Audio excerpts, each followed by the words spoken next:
Amigos, bom dia! Estamos começando o programa Viagem pela Bíblia. Dou as boas-vindas a todos vocês.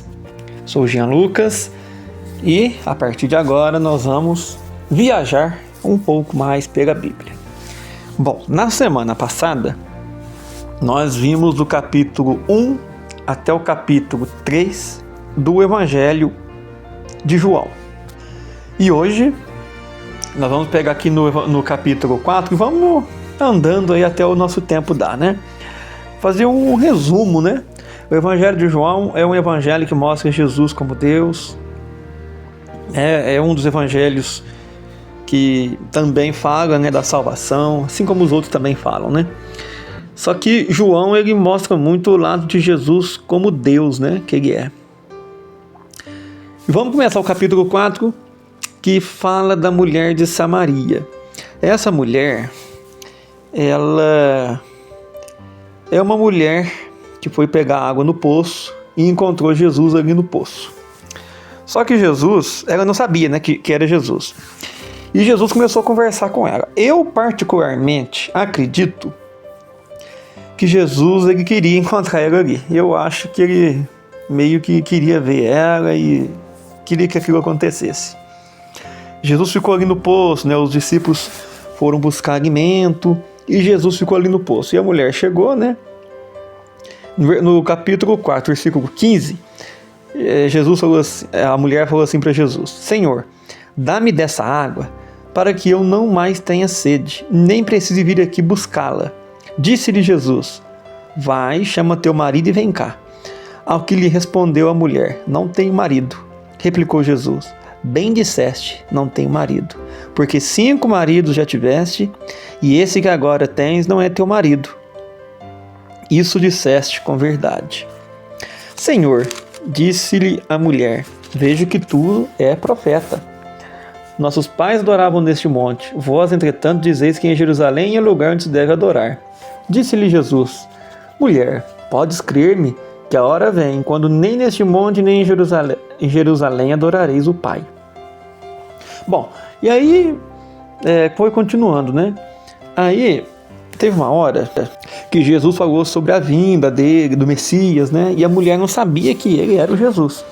Aí teve uma hora que a mulher falou para ele assim, versículo 25.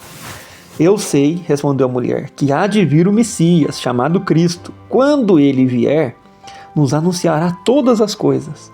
Aí disse Jesus para a mulher: eu o sou, eu que falo contigo. A mulher, então, versículo 28, deixou o cântaro ali de pegar água, foi na cidade e disse para os homens da cidade: vinde comigo e vede um homem que me disse tudo o que tenho feito. Será este porventura o Cristo? Saíram, pois, da cidade e vieram ter com ele. Bom, Jesus aqui, ele se revelou àquela mulher. Eu particularmente, como eu disse, eu acho que Jesus queria encontrá-la, né? E a mulher foi e espalhou para a cidade dela, né? Ó, eu tô achando que ele é o Cristo, ele falou tudo da minha vida.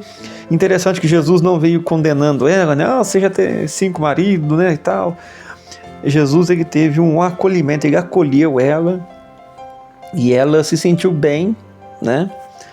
E depois, no versículo 39, fala assim, que muitos samaritanos daquela cidade creram nele, em Jesus, em virtude do testemunho da mulher que anunciara. Ele me disse tudo quanto eu tenho dito. Aí depois, vindo os samaritanos ter com Jesus, pediram-lhe que ele permanecesse com eles, e Jesus ficou ali 2 dias. Muitos outros creram nele por causa da sua palavra, e diziam à mulher: já agora não é pelo que disseste que nós cremos, mas porque nós mesmo tendo ouvido e sabemos que este verdadeiramente é o Salvador do mundo. Importante aqui, quando você anuncia Jesus para alguém, a pessoa passa a crer pelo que você fala, né? O Espírito Santo vai mover, o Espírito Santo vai convencer a pessoa vai passar a conhecer Jesus através do seu testemunho. Igual essa mulher. Ela foi lá e falou: eu estive com Jesus ali e eu tô achando que ele é o Messias. Ele revelou minha vida e tal. Assim é com a gente, né? A gente conta o que Deus fez na nossa vida, a gente fala dele para as pessoas. Aí a pessoa passa a crer de acordo com a sua palavra, o que você falou. Mas depois a pessoa vai ter a experiência dela com Deus, e precisa ter. Todos nós precisamos conhecer Jesus intimamente, de verdade, ter uma experiência nossa, pessoal com Jesus. A gente não pode ficar só no que o outro diz. A gente tem que ter experiência, igual o pessoal falou para a mulher. Agora já não é pelo que você disse que nós cremos, mas é porque nós mesmos temos ouvido e sabemos que este verdadeiramente é o Salvador do mundo. Aí eu te pergunto, você está vivendo e crendo em Jesus através só das experiências dos outros? Ou você está percebendo pela sua vida, tendo experiências particulares de que Jesus é o Messias? Você precisa ter a sua experiência pessoal com Ele. Amém? Muito bem. Depois, no capítulo 5, veio ali a cura de um paralítico. Mas antes, Jesus, aqui, continuando no capítulo 4, né? Um oficial do rei, que o filho estava doente, viu falar de Jesus, né? E pediu para Jesus para curar o filho dele, que estava beirando a morte. Aí Jesus falou assim: se porventura não virdes sinais e prodígios, de modo nenhum crereis. O oficial rogou: Senhor, desce antes que meu filho morra. Vai, disse-lhe Jesus, teu filho vive. Então Jesus curou ali na hora, instantaneamente. Aí o homem creu na palavra de Jesus e partiu. É importante crer. O homem creu. E quando ele chegou, antes de chegar em casa, o servo já encontrou com ele no caminho, falou que o filho dele tinha curado, e ele indagou, perguntou a hora que o filho foi curado, e foi a hora que a febre o deixou, foi a hora 7ª, a hora que Jesus dissera: teu filho vive. E creu ele e toda a sua casa. Pela cura desse menino, toda a casa, o menino, o pai, toda a casa creu em Jesus. Então, veja que o milagre de Deus na sua vida não é só para você ser curado, é também para você crer para a justiça, crer para a salvação. Se você recebeu o milagre de Deus, meu querido, o milagre já é uma bênção, mas não fica só no milagre. Passa a crer em Jesus. O milagre está mostrando que Ele é o Messias, que Ele é poderoso, que Ele é o Senhor. Amém? E veja a importância de crer, porque aqui diz que o homem creu na palavra de Jesus. Você também precisa crer na palavra dele. Aí depois a cura do paralítico foi lá no tanque de Betesda, no capítulo 5. Diz assim, versículo 2: existe ali, junto à porta das ovelhas, um tanque chamado em hebraico Betesda, o qual tinha 5 pavilhões. Nestes jazia uma multidão de enfermos, cegos, coxos e paralíticos, esperando que se movesse a água, porquanto um anjo descia em certo tempo, agitando a água, e o primeiro que estava no tanque, o primeiro que estava no tanque, uma vez agitada a água, sarava de qualquer doença que tivesse.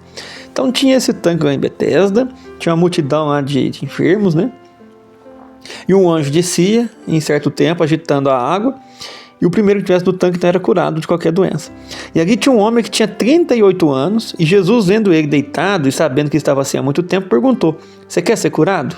Aí o enfermo falou: eu tenho vontade, mas ninguém me põe lá no tanque. Aí Jesus falou: levanta, toma o teu leito e anda. E ele foi curado. E aquele dia era sábado, o pessoal começou a querer escandalizar de Jesus, né? Mas porque Jesus curou no sábado. Mas veja bem, umas lições importantes.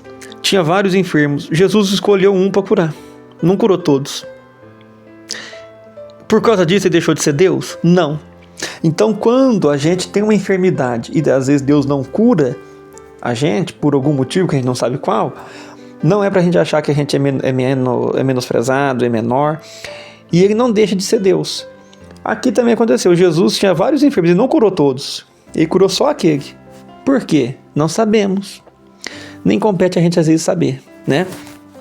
Então isso acontece até hoje, às vezes você tem uma cura, às vezes você não é curado, mas o seu parente é curado por Deus. O seu parente é melhor que você? Não necessariamente. Você não sabe o propósito de Deus. Deus tinha um propósito. Naquele caso ali, Jesus tinha um propósito, curou ele, aquele ali, que estava ali, ninguém punha ele. Talvez Jesus não curou os outros, porque os outros seriam curados no devido tempo ali, né? Que alguém levava eles e colocava lá na hora que o anjo agitasse a água. Não sei. Mas o importante aqui é ver que Jesus cura e que nem todo mundo vai ser curado por ele. Ele não curou todo mundo ali no tanque de Betesda, né? Muito bem. E depois, no versículo 14, Jesus falou assim para ele. Mais tarde, Jesus o encontrou no templo, aquele coxo, e lhe disse: olha que você já está curado, não peques mais para que não te suceda coisa pior. Então veja que há uma ligação entre pecado e coisas assim, pode haver, né, uma ligação entre pecado e doença. Então, às vezes, no caso dele ali, dá-se a entender que ele estava naquela situação, talvez devido a um pecado. Não quer dizer que todos os doentes estejam assim, doentes por causa de pecado. Não é isso. Mas Jesus falou para ele: não viver em pecado, não peques mais, para que não suceda coisa pior para você, pior do que ser coxo. Pode ser que aquela pessoa, né, estava doente devido a algum pecado, não confessado, né? Não quer dizer, quero deixar claro, que todo mundo que está doente está em pecado. Não é isso. Mas o pecado pode trazer doença, e às vezes nem é por maldição. Por exemplo, um homem que trai a sua esposa, está pecando. Ele pode pegar um HIV por causa do pecado. Se ele não pecasse, ele não ia pegar o HIV. Estou dando um exemplo, tá? O homem adultera com uma pessoa que tem uma doença sexualmente transmissível, tem um HIV, por exemplo, e ele pode pegar o HIV dessa amante. Se a amante tiver e ele não prevenir, ele pode pegar o HIV dessa amante. E aí? Ele pegou por causa do pecado, né? Um exemplo que eu estou dando. Então, às vezes nem é maldição. Às vezes é por causa do pecado, você teve contato com doença ou outra coisa sem ser doença também, tá? Mas pode ser que tenha uma ligação espiritual? Pode ser. Mas não quer dizer que toda doença é. Amém? Muito bem. Bom, depois, Jesus disse o seguinte, versículo 26. Porque assim como o Pai tem vida em si mesmo, também concedeu ao Filho ter vida em si mesmo. E lhe deu autoridade para julgar, porque é o Filho do homem.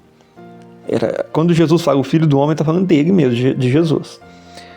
Não vos maravilheis disto, porque vem a hora em que todos os que se acham nos túmulos ouvirão a sua voz e sairão, a voz do Messias. Os que tiverem feito o bem para a ressurreição da vida, e os que tiverem praticado o mal para a ressurreição do juízo. Muito bem. Então aqui Jesus está falando da ressurreição, que aqueles que tiverem feito o bem vão ressuscitar para a vida, e os que tiverem praticado o mal para o juízo, para a condenação. Precisamos aceitar Jesus e viver uma vida reta. Nós não podemos viver uma vida errada em pecado. Amém? Muito bem. Jesus, no versículo 37, falou assim: o Pai que me enviou, esse mesmo é que tem dado testemunho de mim. Jamais tendes ouvido a sua voz, nem visto sua forma. Também não tendes a sua palavra permanente em vós, porque não credes naquele a quem ele enviou. Examinais as Escrituras, porque julgais ter nelas a vida eterna, e são elas mesmas que testificam de mim. Contudo, não quereis vir a mim para teres vida, e não aceito glória que vem. Eu não aceito glória que vem dos homens. Sei, entretanto, que não tendes em vós o amor de Deus.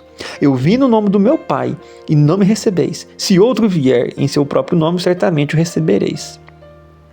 Jesus aqui está falando que ele veio, né, para os seus ali como Messias, e eles rejeitaram a Jesus, falaram que Jesus não era o Filho de Deus, e ainda falou: eu vim no nome de Deus, vocês não aceitaram. E se vier outro em seu próprio nome, certamente o recebereis. Acredito até que Jesus está falando aqui do anticristo, que vai se levantar no final dos tempos, que não vem de Deus, ele é anticristo, né? É anti as coisas de Deus, ele é contrário às coisas de Deus, e a gente sabe que, pela Bíblia, né, os judeus eles vão achar que ele é o Messias, vão receber ele como Messias, mas depois vão ver que se enganaram. Então Jesus falou, vocês não creem em mim, mas vocês vão crer no outro, que depois que vier. Eu, no nome de Deus, vocês não acreditaram, mas em outro vocês vão acreditar. Muito bem. E aí Jesus foi examinar as escrituras, né? E Jesus falou que os fariseus, Jesus falou isso para os fariseus: examinar as escrituras, porque julgais ter nelas a vida eterna, e são elas mesmas que testificam de mim. Se a gente for examinar a Bíblia, ela está cheia de Jesus, ela está de Gênesis, Apocalipse, a Bíblia fala de Jesus, a promessa do Messias. Então, se a gente for examinar a Bíblia inteira, você vai ver que Jesus é o Senhor, Ele é o Messias, o nosso Senhor, o nosso Salvador. Amém? Jesus aí depois falou, multiplicou o pão e o peixe, as pessoas era uma multidão, né? Já era uma hora meio tarde, não tinham o que comer, Jesus teve compaixão e multiplicou o pão e o peixe, que não tinha alimento. Aí achou pão e peixe, Jesus multiplicou. Mostra para nós que Jesus se preocupa com nós integralmente. Jesus se preocupa com o que a gente come, Jesus se preocupa com todo nosso ser. Jesus não mandou aquela multidão embora, né? Com fome. E no outro dia, Jesus ensinou para eles: olha, vocês não trabalhar pela comida que perece, né? O pão, o peixe, mas pela que subsiste para a vida eterna, a qual o Filho do Homem vos dará, porque Deus o Pai o confirmou com o seu selo.